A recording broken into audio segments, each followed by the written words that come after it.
నా పేరు సావిత్రి సార్. అంబేద్కర్ బొమ్మ దగ్గర చేస్తున్నాం సారు. 6 నెలల జీతం అనేసి జీతం ఎంతో కొంత ఇచ్చాడు సారు. నెల 15 రోజులు టైం పెట్టాడు. నెల 15 రోజులు టైం పెట్టేసి నెల 15 రోజులు ఇవ్వకుండా ఇప్పుడు 2 నెలల 15 రోజులు అవుతుంది సారు. ఇంకా ఇవ్వట్లేదు సారు. ఎలా పడితే అలా మాట్లాడుతున్నాడు. టైం మార్చండి. టైం మార్చినప్పుడు మా జీతం మాకు ఇచ్చేసి మీరు టైం మార్చండి, ఉన్న వాళ్ళు చేస్తారు, మానేసిన వాళ్ళు మానేస్తారు అన్నాం సారు. ఎలా పడితే అలా మాట్లాడుతున్నారు. సెక్రటరీ గారితో గెంటిస్తామన్నారు, దొంగతనం అంటకడతామన్నారు. దొంగతనం చేయడానికి అంబేద్కర్ చరిత్ర తప్ప ఏముంది సార్ దొంగతనం చేయడానికి? ఎలా పడితే అలా మాట్లాడుతున్నాడు. జీతాల గురించి మా జీతాలు మాకు సహాయం చేయమని మేము ప్రవీణ్ సార్ మాట్లాడుతున్నాడు సార్. ప్రవీణ్ సార్ మాట్లాడుతున్నాడు. డిసెంబర్ 22వ తారీఖు ఆఫీస్కి వెళ్ళారు సార్. అందరూ డిసెంబర్ 22వ తారీఖు ఆఫీస్కి వెళ్ళాం సార్.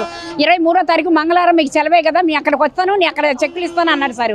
అక్కడ 23వ తారీఖు పొద్దున వచ్చాను సార్.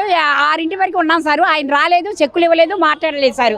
మేము ఫోన్లు చేస్తే ఫోన్లలో ఎలా పడితే అలా మాట్లాడుతున్నాం. ఎంత ఇచ్చాము, ఎప్పుడు ఇచ్చాము, మొన్నేగా ఇచ్చామని ఎలా పడితే అలా మాట్లాడుతున్నారు సార్. మమ్మల్ని కొంచెం మేము ఎవరు లేని వాళ్ళం సార్. ఉన్నోళ్ళు ఉన్నారు, లేని వాళ్ళు ఉన్నారు. మేము కష్టపడడానికి వచ్చాం. ఆడవాళ్ళు కష్టం తీరుతాం సార్. ఇక్కడ కష్టపడి ఎన్నో పడుతున్నాం. మా జీతాలు మాకు ఇప్పించమని, మాకు మంచి చేయమని ఇక్కడ కలెక్టర్ ఇక్కడికి వచ్చాం సార్. మేము ఏమి చేయలేము సార్. ఆయనతో మేము మాట్లాడిపోతున్నాం. ఎలా పడితే అలా కట్టిస్తున్నాడు సార్. ఎంత పడితే అంత శిక్ష ఇస్తున్నాడు సార్. డ్యూటీలు మారమంటున్నాడు, శిక్షలు వేస్తున్నాడు. ఎంత పడి అంత మాట్లాడుతున్నాడు sir.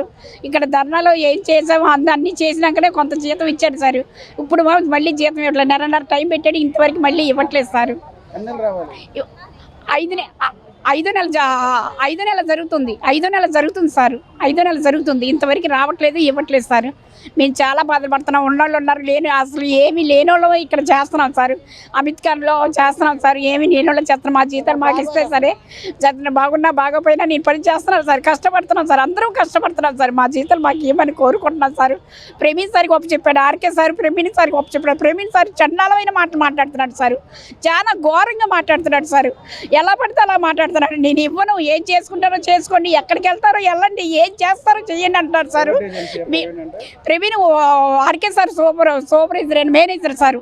Manager RK sir manager, RK కింద మేనేజర్ సార్. ఆయన పెట్టుకున్నారు. ప్రవీణ్ సార్ ఎలా పడితే అలా మాట్లాడుతున్నాడు. ఏం చేసుకుంటారో, ఏం చదువుతారో, ఏం చేసుకుంటారో, ఎక్కడికి వెళ్తారో వెళ్ళండి, నా దగ్గర జీతం లేదు, నీ ఇవ్వను అని చెప్పేస్తున్నారు సార్. చాలా బాధలు పడుతున్నాం సార్. మేము చాలా బాధలు పడుతున్నాం సార్. మీరు ఎలాగైనా చేయండి, మాకు ధర్నాలో ఉంటాం కానీ ఈ ఆఫీసులకు వస్తాం కానీ ఇంతవరకు నేను ఏమి చేయలేదు. నాకు 50 సంవత్సరాలు ఉన్నాయి. నేను ఇంతవరకు నేను ఏమి చేయలేదు సార్.